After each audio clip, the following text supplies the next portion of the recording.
का हम मुख देखते हैं, जिस व्यक्ति का स्मरण करते हैं, उस व्यक्ति का स्वभाव हमारे जीवन में धीरे धीरे उतरने लगता है।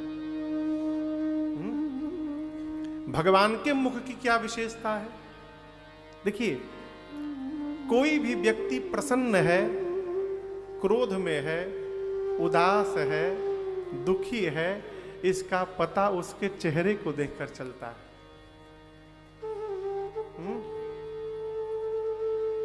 भगवान के चेहरे की विशेषता है कि रघुनाथ जी का मुख सर्वकाल एक रस में बना रहता है। गोस्वामी तुलसीदास जी कहते हैं, प्रसन्नताम यान गता विषेकतः तथा न ममले वनवास दुःखतः मुखाम्बुजश्री रघुनंदनस्य में सदास्तु सा मंजुल मंगल प्रदा। अर्थात रात्रि में राम जी सुने कि कल प्रातः काल युवराज बनना है, प्रसन्न नहीं भय। आज यदि पता चल जाए तो तुरंत फेसबुक अपडेट होगा, to be Yuvraj tomorrow in the morning 9 o'clock। हाँ, भगवान प्रसन्न नहीं भय। प्रातः काल पता चला युवराज नहीं बनना है, वन में जाना है, राम जी दुखी नहीं भय। ये समरसता है जीवन की। आज बागला जी के घर पे मैं गया, अभी उसी यात्रा में। कितने देर था मैं? मैक्सिमम आधा घंटा। अभी कितने बजे की बात है? 3:15 बजे के आसपास की बात है, अभी थोड़ी देर पहले। जब मैं घर से निकलना लगा तो आदरणीय ने एक प्रश्न किया मेरे से। अब वो प्रश्न मुझे बहुत अच्छा लगा। पहली बार मेरे से किसी ने ये प्रश्न किया। आप जानना चाहेंगे क्या प्रश्न किया? आदरणीय बागला जी ने प्रश्न किया, महाराज श्री, एक प्रश्न है, जीवन में सहजता कैसी बनी रहेगी? आपको प्रश्न समझ में आया? सहज मतलब क्या समझते हैं आप? सहज यानी सरल, सरल यानी सिंप्लिसिटी, यानी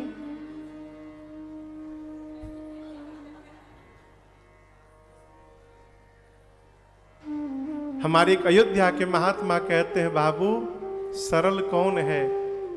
जिसके हृदय में 100 से सीता जी, र से राम जी और ल से लक्ष्मण जी सदैव विराजमान रहते हैं, वो सरल है, वो सरल है। अच्छा आप बताओ, कक्षा 1 की पढ़ाई, यदि आप बच्चे के लिए प्रश्न नहीं है, आपके लिए प्रश्न कर रहा हूं, आप जिस स्थिति अवस्था में है, कक्षा 1 की पढ़ाई कठिन है कि एमए की पढ़ाई कठिन है? हाँ? आपसे पूछ रहा हूं, आपकी अवस्था में, बच्चे के लिए नहीं पूछ रहा हूं। बच्चे को क्या मालूम एमए क्या होता है? कहिए,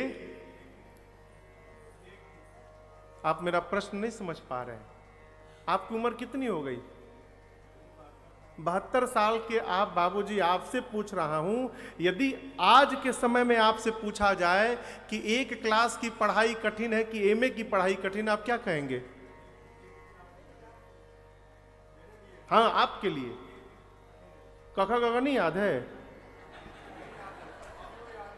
हाँ, कखा गगा लिखना तो जानते हैं, फिर कखा गगा नहीं याद है आप लोग को?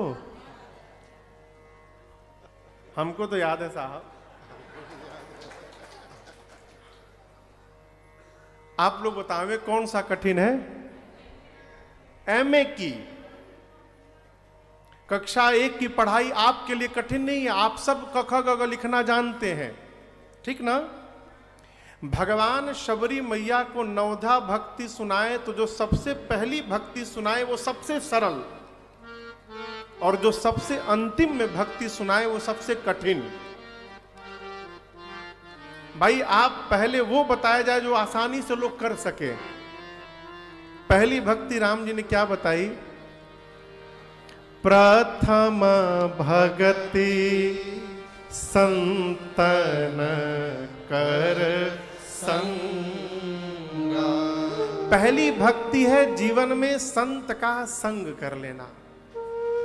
संग करने का ये अर्थ नहीं है कि घर द्वार छोड़ के बाबा जी के पीछे पीछे चल पड़े ना। श्रेष्ठ के वचनों का पालन करना ही श्रेष्ठ की सत्संगति है। पिताजी के साथ दिन भर घूमे और पिताजी की एक भी बात न माने तो ये घूमने का क्या अर्थ है? वो है? संत के द्वारा बताए गए मार्ग पर चलना, संत के द्वारा स्थापित किए गए नियम का जीवन में अनुसरण करना, ये सत्संग है और ये सरल है, सबसे सरल। नवीं भक्ति क्या बताई? नवम सरल सब सन छल हीना। नवीं भक्ति है जीवन में सरल हो जाना, छल रहित हो जाना और रघुनाथ जी के भरोसे हो जाना। अब आप दर्शन करिए, सरलता को राम जी नवे पायदान पे रखे, सबसे अंत में। इसका क्या मतलब? जीवन में कथावाचक बनना सरल है, व्यापारी बनना सरल है, नेता बनना सरल है, डॉक्टर, वैज्ञानिक, कुछ भी बनना सरल है साहब, लेकिन सरल बनना बड़ा कठिन है। सरल हो जाना ये बड़ा कठिन है। बागला जी ने पूछा, महाराज जी ये जीवन में सहजता सरलता कैसे आएगी? उत्तर सुनिए। आप जहां जी रहे हैं, आप आज जहां जी रहे हैं, यदि आपने अपनी वास्तविक परिस्थिति को स्वीकार कर लिया तो आप सरल बन जाएंगे। बनावट ही तब करना पड़ता है जब हम जहां हैं वहां से संतुष्ट नहीं होते। आपको मेरी बात समझ में आ रही है? हमको कब बनना पड़ता है? जब हमको लगता है कि जो हम हैं वो उचित नहीं है, हमको ये नहीं होना चाहिए, हमको दूसरा होना चाहिए। तो जो है वो दिखा नहीं पा रहे हैं और जो नहीं है वो बन के समाज में घूम रहे हैं। याद रखिएगा, बन के घूमिएगा तो माइग्रेन हो जाएगा। जिसके सिर पे बाल ना हो वो बिग लगा के किसी शादी में चला जाए और उसी में तूफान आ जाए तो प्लेट लेके इसे पकड़ा रहेगा, कहा है कहीं उड़े ना। ये क्या है? बनने का परिणाम है। यदि जीवन में सहज रहना चाहते हैं, जीवन में सरल रहना चाहते हैं, तो अपनी वास्तविक स्थिति को स्वीकार करिए। उसी में आनंद में रहने का ये परम मंत्र है, महामंत्र। भगवान श्री राम का मुख सर्वकाल एक रस में रहता है। अस्तु गोस्वामी तुलसीदास जी ने प्रभु के उस मुख को प्रणाम किया जो उनके भक्तों का सर्वकाल मंगल करने वाला मुख है। मंजुल मंगल प्रदान। तीसरे श्लोक में गोस्वामी तुलसीदास जी ने पीछे जो स्वरूप देख रहे हैं ना, इस स्वरूप की वंदना की। नीलांबुज श्यामल कोमलांगं सीता समारोपितवाम भागम पाणौ महासायक चारुचापं नमामि रामं रघुवंशनाथं। नील अंबुज के समान जिनका श्याम वर्ण है, नीलांबुज श्यामल। कोमलांगम, जिनके कोमल कोमल अंग हैं। सीता समारोपित वाम भागम, जिनके वाम भाग में जगत जननी मां जानकी सीता जी शोभायमान है। पाणौ, हाथ में महासायक चारु चापम, एक हाथ में महासायक यानी तीर, चारु चापम, चारु यानी सुंदर, चाप यानी धनुष, दूसरे हाथ में सुंदर धनुष धारण किए हैं और बैठे हैं रघुवंश के सिंहासन पर।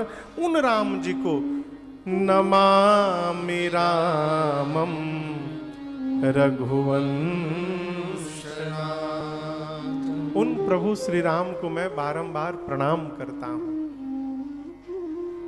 ये अयोध्या कांड के 3 श्लोक हैं। इसके बाद गुरु जी के चरण रज से गोस्वामी तुलसीदास जी ने अपने मन रूपी दर्पण को निर्मल किया। ये दोहा आप सबको याद है।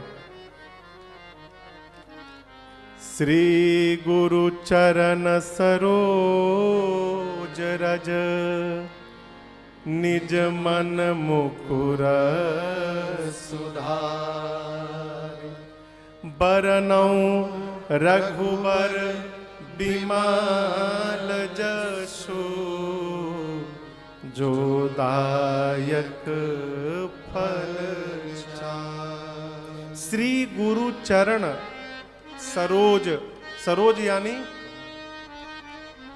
कमल, अपने गुरु जी के कमल के समान श्री चरण में जो रज लगा है, उस रज से निज मन मुकुर सुधारी। मुकुर मतलब, मुकुर मने दर्पण, शीशा। मुकुर यानी शीशा। आप में से ऐसा कोई नहीं है जो सवेरे एक बार शीशा ना देखे। अरे कम से कम झाड़ते समय तो देखबे करेगा है? अच्छा आप बताओ, देखिए जिसके सिर पे है वो तो देखता ही है, जिसके सिर पे नहीं वो भी देखता है, वो और देखता है। जो बचा है उसको खूब बढ़िया से सेट करता है। हमारे एक परिचित हैं, तो उनका यहां वाला सब साफ है,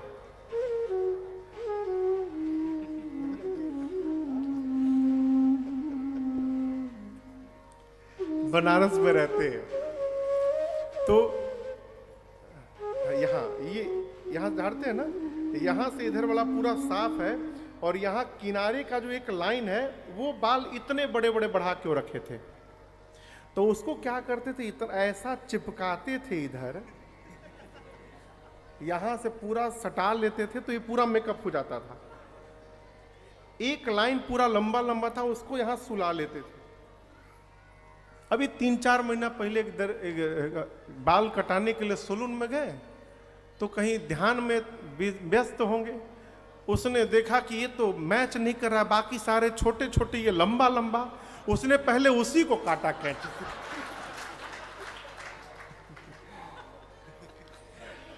जब ये देखेगी तो काट दिया, तो उसके बाद उसको आधा घंटा मंगलाचरण सुनाए।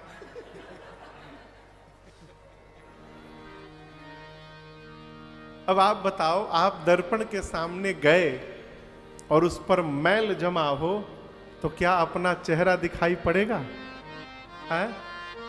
जिस प्रकार दर्पण पर मैल जम जाए तो अपना मुख दिखाई नहीं पड़ता, उसी प्रकार यदि मन पर मैल जम जाए ना, तो घर में बैठे, बगल में बैठे भगवान हमको दिखाई नहीं पड़ते हैं।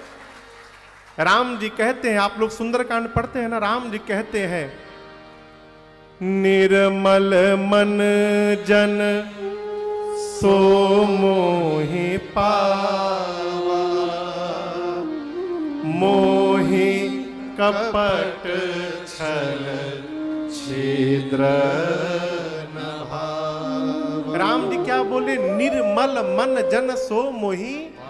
जोर से बोलिए, निर्मल मन जन सो मोहि पावा। मने, पावा मने पाया हुआ है, पाएगा नहीं, पाया हुआ है। कौन? निर्मल मन जन। जिस जन का मन निर्मल है वो मुझे पाया हुआ है, उसे पाने के लिए कहीं जाना नहीं है। पाए सब हुए, लेकिन जिसका मन निर्मल नहीं है वो भगवान को देख नहीं पा रहा है, और जिसका निर्मल हो गया उसको अपने घर में ही भगवान दिखाई पड़ रहे हैं। मन को निर्मल किया जाए। देखिए, हम 5 घंटा पूजा करते हैं, बड़ी बात नहीं है। पूजा भी तो लोग भगवान मालिक है। कल आपसे निवेदन किया ना, कई लोग भगवान पे पूजा करते मानो भगवान पर एहसान कर रहे हो। एक आदमी के घर गुरुजी आए, गुरुजी को बिठाया, पानी पिलाया, कहा गुरुजी देखिए हनुमान जी बैठे हैं, उनके आरती का टाइम हो गया है, आप 5 मिनट वेट करिए, हम आरती करके आ रहे हैं। गुरुजी बोले जाओ कर लो। हनुमान जी की आरती उतारने लगा, आरती कीजिए हनुमान लला की। अभी आधी आरती पढ़ा था तब तक उसका फोन का घंटी बजा। जैसे फोन बजा, आरती रखा, उठाया, लोड करा दो, बिल्टी निकाल लो, वे बिल निकाल लो, भेज दो, उतना माल उतार लो। 5 मिनट किया, फिर उठाया, जहां से छोड़ा था वहां से कंटिन्यू। पूरी आरती किया, करके आया। जैसे गुरु जी के पास, गुरु जी उसके चरणों में दंडवत, गुरु जी उसके चरणों में लौट गए। बोला अरे गुरुदेव अपराध हो गया मेरे से, पाप लगे। बोलते नहीं नहीं, आज तक मैं भ्रम में जी रहा था कि मैं गुरु तुम चेला, आज मुझे पता चला तुम गुरु मैं चेला। बोला गुरुदेव ऐसा क्यों बोल रहे हो? अरे जो पावर तुम्हारे पास आ गया वो मेरे पास नहीं है। तो बोला कौन सा पावर गुरुदेव? बोले तुमने हनुमान जी को होल्ड पे रख दिया, ऐसी शक्ति मेरे भीतर नहीं आई है कि हम हनुमान जी को होल्ड पे रख दे। तुम गुरु, ये हमारी पूजा है। हम 5 घंटे पूजा कर रहे हैं, क्या हमारा मन निर्मल हुआ है?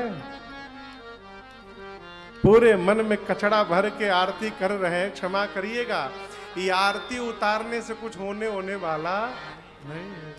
आरती की लौ देखे हैं आप लोग जो पढ़ रहे थे?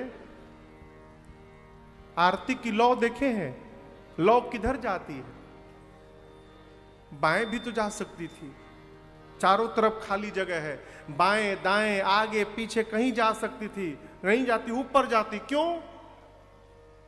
अग्नि का मूल स्रोत आकाश में ऊपर है। कौन? सूर्य नारायण। अग्नि का मूल स्रोत कहां है? आकाश में। इसलिए अग्नि का मुख हमेशा सूर्य की ओर बना रहता है। वो अग्नि आरती की लौ हमको आपको शिक्षण करती है कि देखो मैं अपने मूल स्रोत की ओर मुख करके बैठा हूं। तुम भगवान के अंश हो तो तुम्हारा भी धर्म है कि तुम अपने मूल स्रोत की ओर मुख करके बैठो, भगवान की ओर होइए। जीवन में दुख का कारण है कि हम भगवान की ओर नहीं, हम उल्टा होके बैठे हैं। बाबू जी, एक किताब में मैंने पढ़ा, एक व्यक्ति ने निर्णय किया कि मैं अपनी परछाई को हराऊंगा। छाया जानते हैं ना, परछाई। लगा भागने, तो जैसे भागे तो उसकी परछाई उसके आगे आगे भागे। जितना दम था उतने वेग से भागा, लेकिन जितना तेजी से वो भागे उतनी तेजी से उसकी परछाई भागे। घंटों भागता रहा। छाया को जब नहीं हरा पाया तो अपने गुरु जी के पास गया, बैठ के रोने लगा। गुरुदेव, निर्णय किया कि छाया को हराऊंगा, हरा नहीं पाया, कितना भागा मैं। गुरुदेव मुस्कुराए, कहें बेटे यदि तुम अपनी परछाई को हराना चाहते थे तो तुमको भागने की आवश्यकता ही नहीं थी, केवल तुमको अपनी दिशा बदलने की आवश्यकता थी। तुम सूर्य के विपरीत दिशा में भाग रहे थे, इसलिए छाया तुम्हारे आगे आगे जा रही थी। यदि तुम भागते नहीं, केवल सूर्य की ओर मुख कर लेते तो तुम्हारी छाया अपने आप तुम्हारे पीछे हो जाती। उसी प्रकार यदि आप अपने जीवन के दुख रूपी छाया को अपने से पीछे भगाना चाहते हैं तो अपने को भगवान की ओर मुख कर लीजिए। जैसे भगवान की ओर मुख होगा, दुख की छाया अपने आप पीछे चली जाएगी, उसको भगाना नहीं पड़ेगा। दुख है क्योंकि हम भगवान से विमुख होकर बैठे हैं, और बिना दुख हुए भगवान यादों नहीं आवत है। एक बड़े अच्छे साधक व प्रातः स्मरणीय पूज्य पथिक जी महाराज वो कहते हैं, और कहते हैं बाबू भगवान से कहना कि जीवन में कोई अभाव बना रहे।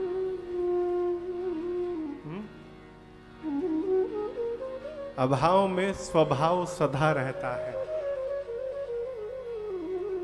क्षमा करिएगा, जिसके जीवन में अभाव समाप्त हो जाए, यदि सद्गुरु कृपा ना हो तो उसको रावण बनने में विलंब नहीं लगता है। अभाव रहता है तो भगवान की याद बनी रहती है? यहां पूज्यपाद गोस्वामी तुलसीदास जी ने सद्गुरुदेव भगवान पूज्य श्री नरहरिया दास जी महाराज के चरणों के रज से अपने मन रूपी दर्पण को निर्मल करते हैं। ये रज क्या है? गुरु वाक्य, गुरु वचन, गुरु उपदेश। इन गुरु के वचन से ही मन के मैल साफ होंगे, मैल का विकार समाप्त होगा। मन साफ नहीं हुआ तो सब बेकार हुआ है। जल से तन को धुलाना सरल है, मगर मन को निर्मल बनाना बड़ी बात है? मन निर्मल करके गोस्वामी तुलसीदास जी महाराज अयोध्या कांड की कथा प्रारंभ करते हैं, और उन चौपाइयों को लिखे जो आज प्रारंभ में हमने और आपने गाया। जब ते रामा ब्याही घर आए, जिस दिन से रघुनाथ जी विवाह करके अयोध्या में आए, नित नव मंगल मोद बधाई, नित्य नवीन मंगल मोद बधाई उत्सव महोत्सव मनाए जा रहे हैं। क्षमा करिएगा, एक बात बोले,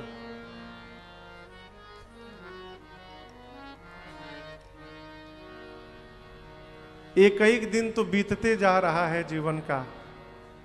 ये हमारे आपके हाथ में है कि इस जीवन को रो रो कर बिताना है कि नाच नाच के गा गा कर बिताना है। ये हमारे आपके हाथ में, कैसे बिताना है। यहां नित नव मंगल मोद बधाए, दर्शन करिए। कितने दिनों तक चला बागला जी आनंद महोत्सव? 11 वर्षों तक। कितने दिन तक? भगवान विवाह करके आए और 11 वर्षों तक अयोध्या में नित्य आनंद महोत्सव बधाई गाए जा रहे हैं। यहां गोस्वामी जी कहते हैं कि भुवन 4 10 कितना हुआ? 14 भुवन में ये आनंद चल रहा है, केवल अयोध्या में नहीं। अयोध्या वासियों के जीवन में उनके द्वारा किया गया सत्कर्म आज बादल बन के सुख की वर्षा कर रहा है। अब ये देखिए, पितृपक्ष चल रहा है ना। इस पितृपक्ष में हम और आप जो कर्म करेंगे उसका फल हमारे पितरों को प्राप्त होगा। जो आप कर्म करो, अच्छा कर्म करो उसका भी फल मिलेगा, निंदनीय कर्म करिए उसका भी फल प्राप्त होगा। किसको? पितरों को। कई लोग मन में ये धारणा बना के रखते हैं कि पूजा करेंगे, हनुमान जी को नारियल चढ़ा देंगे, खूब रुपया बरसेगा। जमीन की रजिस्ट्री नहीं हो रही है, जाकर धागा बांध देंगे, रजिस्ट्री हो जाएगी। एक बात समझिएगा, हानि लाभ जीवन मरण यश और अपयश, यदि आप श्री रामचरितमानस को सत्य मानते हैं, इनमें श्रद्धा रखते हैं, तो इस बात की गांठ बांध लीजिए, इन 6 वस्तुओं पर राजन का और आपका कोई अधिकार नहीं।